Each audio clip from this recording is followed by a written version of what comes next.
প্রিয় শিক্ষার্থী, আসসালামু আলাইকুম সবাইকে। HSC ICT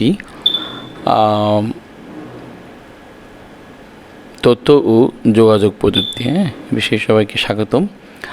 ইতিপূর্বে আমার অনেকগুলো ভিডিও পাবলিশ হয়েছে, আশা করি তোমরা হয়তো অনেকে দেখেছো, এবং যারা আমার চ্যানেলে নতুন তারা সাবস্ক্রাইব দিয়ে ফলো দিয়ে রাখো, তাহলে নতুন নতুন ভিডিও তোমাদের ক্লাস রিলেটেড সবার আগে তোমার কাছে পৌঁছে যাবে। তো চলো আমরা কথা না বেরিয়ে সামনের দিকে যাচ্ছি। আর সেটা হলো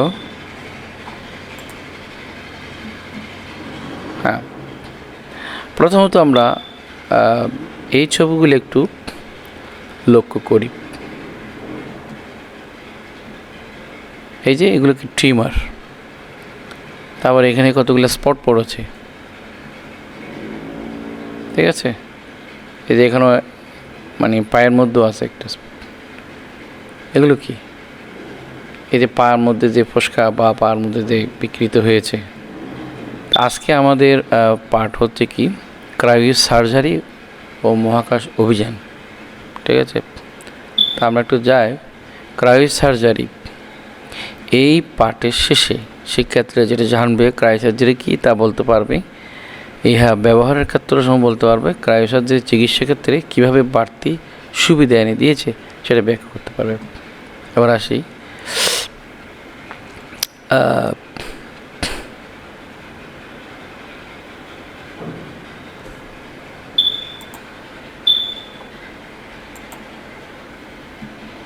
তো ইহা কেন ক্যান্সার ও নিউরো রোগীদের কাছে ক্রায়োসার্জারির বেশ জনপ্রিয়তা বিশ্লেষণ করতে পারবে।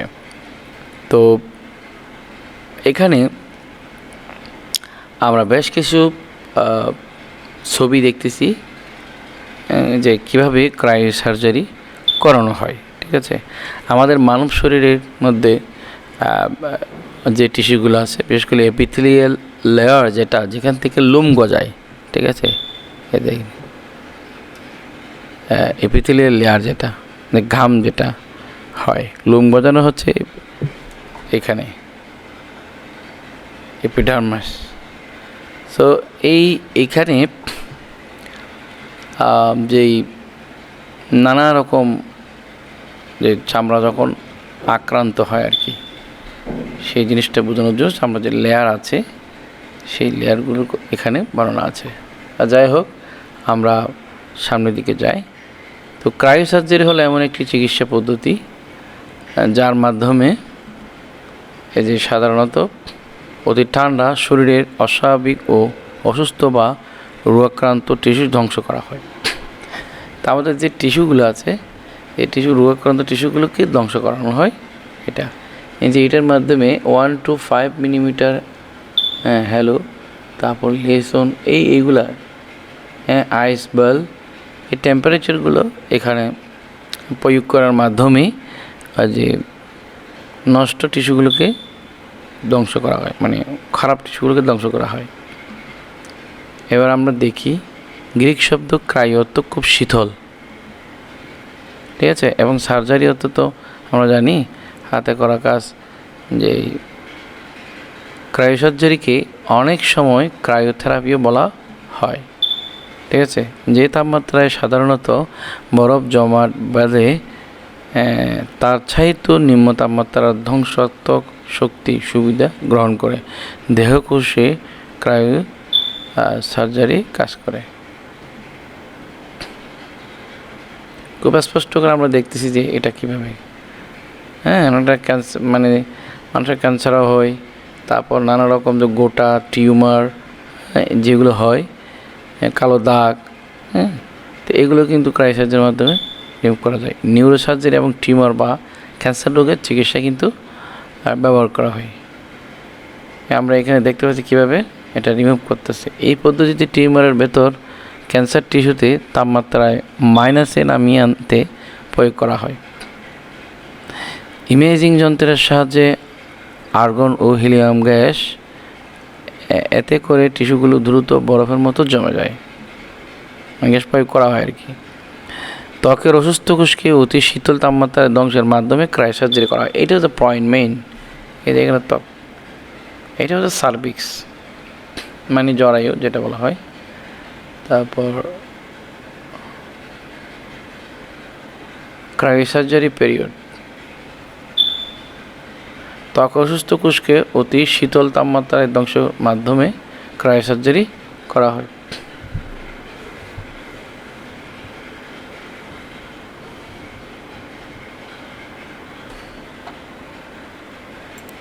তো আমরা এখানে এটা একটা জেনেটিক্যাল পার্ট, যেটা সার্ভিক্স মানে জরায়ুর মুখ বলা হয় আর কি।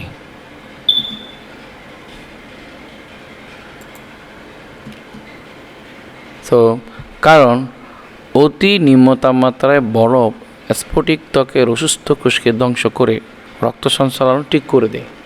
ঠিক আছে,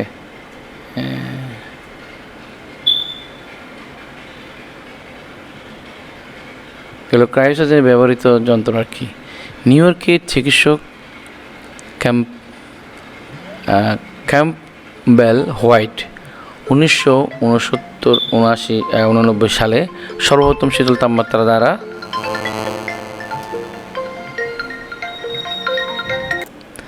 তারপর নিউ ইয়র্কের চিকিৎসক যেটা বললাম যে ক্যাম্পবেল হোয়াইট 1989 সালে সর্বপ্রথম শীতল তাপমাত্রা দ্বারা মানে ক্রায়োসার্জারি টেকনিক, যেটা শীতল তাপমাত্রা দ্বারা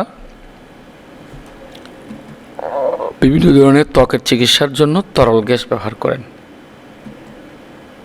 এই পদ্ধতিতে ব্যবহৃত গ্যাসসমূহ হলো তরল nitrogen, helium gas, argon gas, dimethyl ether propane, তারপর সলিড কার্বন ডাইঅক্সাইড। বেশ কিছু অভ্যন্তরীণ শারীরিক ব্যাধি যেমন লিভার ক্যান্সার, তারপর prostate cancer, lung cancer, oral cancer, cervical সমূহের চিকিৎসায় ক্রায়োসার্জারি পদ্ধতি ব্যবহার করা হয়। ক্রায়োসার্জারির সুবিধাসমূহ: আক্রান্ত টিস্যুতে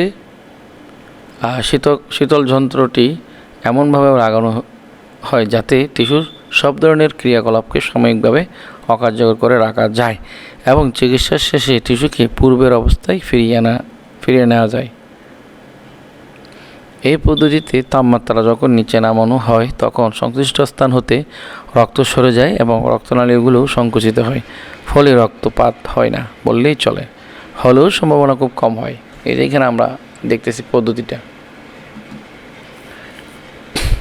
জেনেটিক্যাল পার্ট যেটা সার্ভিক্স জরায়ুর মুখ বলা হয়, সেখানে কিন্তু প্রয়োগ করা হয়।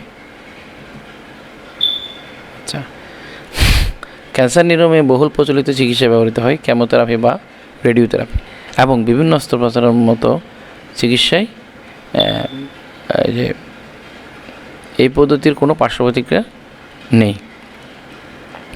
বর্তমানে এই পদ্ধতি ধীরে ধীরে কেমোথেরাপি, রেডিওথেরাপি এবং অস্ত্রোপচার চিকিৎসার জায়গা দখল করে নিচ্ছে, ফলে ক্যান্সার ও নিউরো রোগীদের কাছে দিন দিন এই পদ্ধতি গ্রহণযোগ্যতা বৃদ্ধি পাচ্ছে।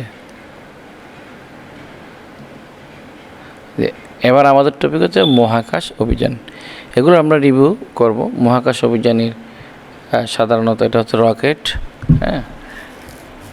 রকেট উড্ডয়নের যে মোমেন্টটা বলা হচ্ছে স্পেস মিশন, যেটা বলা হয় স্পেস এক্সপ্লোরেশন। সাম্প্রতিক আমাদের বঙ্গবন্ধু স্যাটেলাইট উৎক্ষেপণের ভিডিও আমরা অনেকে দেখেছি। তো এই পার শেষে যে মহাকাশ অভিযান কী তা বলতে পারবে, মহাকাশ অভিযানের লক্ষ্য ও উদ্দেশ্য বলতে পারবে। তো মহাকাশ অভিযান হচ্ছে পৃথিবী বায়ুমণ্ডলের ঊর্ধ্বে মহাকাশ উড্ডয়ন এবং এই স্থানের পরিবেশ ও ভৌত ধর্মাবলীকে পর্যবেক্ষণ করা, স্বয়ংক্রিয়ভাবে বা রিমোট কন্ট্রোলের মাধ্যমে কিংবা নভোচারীদের মহাকাশ যান দ্বারা মহাকাশ অভিযান পরিচালনার ক্ষেত্রে ব্যবহৃত হয়ে থাকে। মনুষ্যবাহী নভোযান এবং মনুষ্যবিহীন বা রোবোটিক্স নভোযান বলা হয়, উভয়ের মাধ্যমে এই অভিযান পরিচালনা ও নিয়ন্ত্রণ করা হয়। মহাকাশ অভিযানের লক্ষ্য উদ্দেশ্য: মহাকাশ প্রযুক্তির মাধ্যমে তথ্য সংগ্রহের চেষ্টা করা, মহাশূন্যস্থ কোনো বস্তু সম্পর্কে ধারণা নেওয়া এবং জাতীয় ও আন্তর্জাতিক পর্যায়ে বৃহত্তর মানবতার কল্যাণে বহুত মানসিক চাহিদা পূরণ করা। তারপরে এছাড়া মহাকাশ প্রযুক্তির মাধ্যমে পৃথিবী সম্পর্কে এবং মহাকাশ সম্পর্কে এছাড়া মহাকাশ প্রযুক্তির মাধ্যমে করা হয়ে থাকে তথ্য সংগ্রহ, তারপর গবেষণা। মহাকাশে বাণিজ্যিকভাবে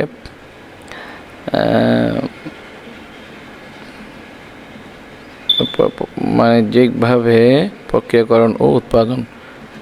তারপর এছাড়া মহাকাশ প্রযুক্তির মাধ্যমে করা হয়ে থাকে সেটা হচ্ছে উচ্চতর বৈজ্ঞানিক ও প্রযুক্তিগত গবেষণা, এবং যে ভবিষ্যতে পৃথিবীকে মানুষের নিরাপদ বাসযোগ্য হিসেবে পৃথিবীর বাইরে পরিবেশ সম্পর্কে তথ্য সংগ্রহ ও নতুন সীমানা আওতাধীন করা।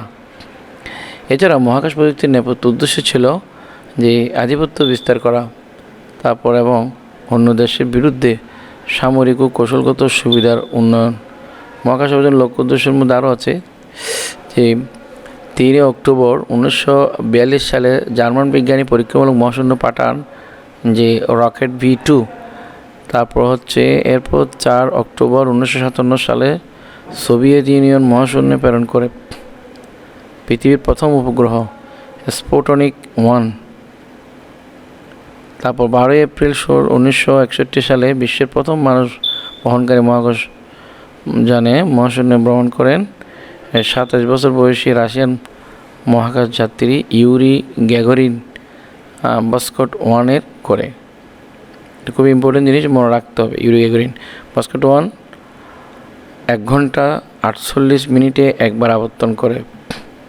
পৃথিবীর চারপাশে কক্ষপথের মহাকাশ যাত্রার ইতিহাসে পিছিয়ে নেই নারীরাও। 16 জানুয়ারি 1963 সালে ভস্কট 6 করে 48 বার পৃথিবীকে প্রদক্ষিণ করেন বিশ্বের প্রথম মহিলা ভ্যালেন্টিনা তেরেস্কোভা। 20 জুলাই 1969 সালে অ্যাপোলো 11-তে করে সর্বপ্রথম চাঁদে অবতরণ করেন ভ্যালেন্টিনা তেরেস্কোভা। নীল আর্মস্ট্রং ও এডউইন অলড্রিন।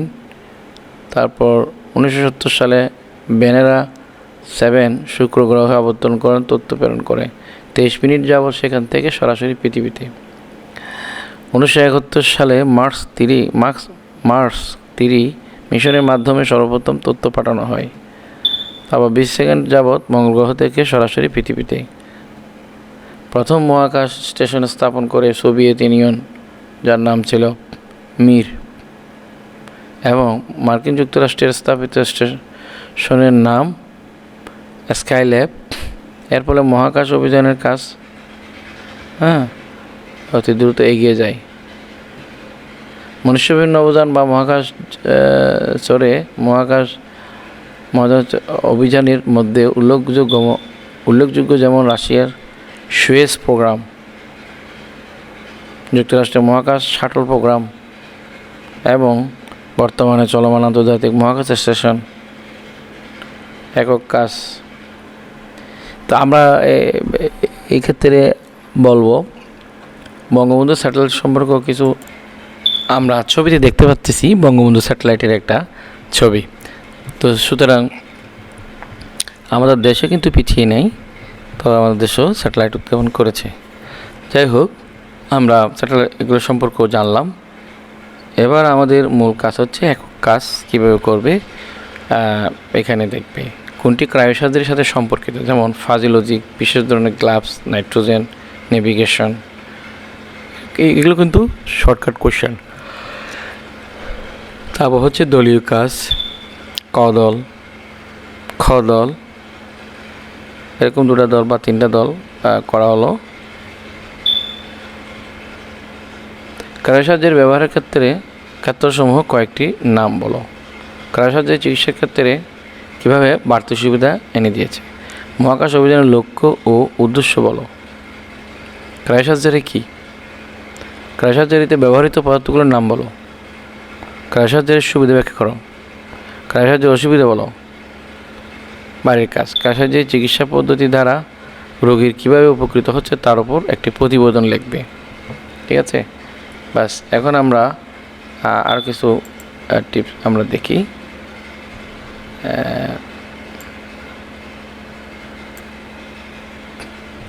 এখানে ক্রায়োসার্জারি আমরা একটু দেখে নিই। একটা রিভিউ আমরা দেখতেছি যে ক্রায়োসার্জারি কি।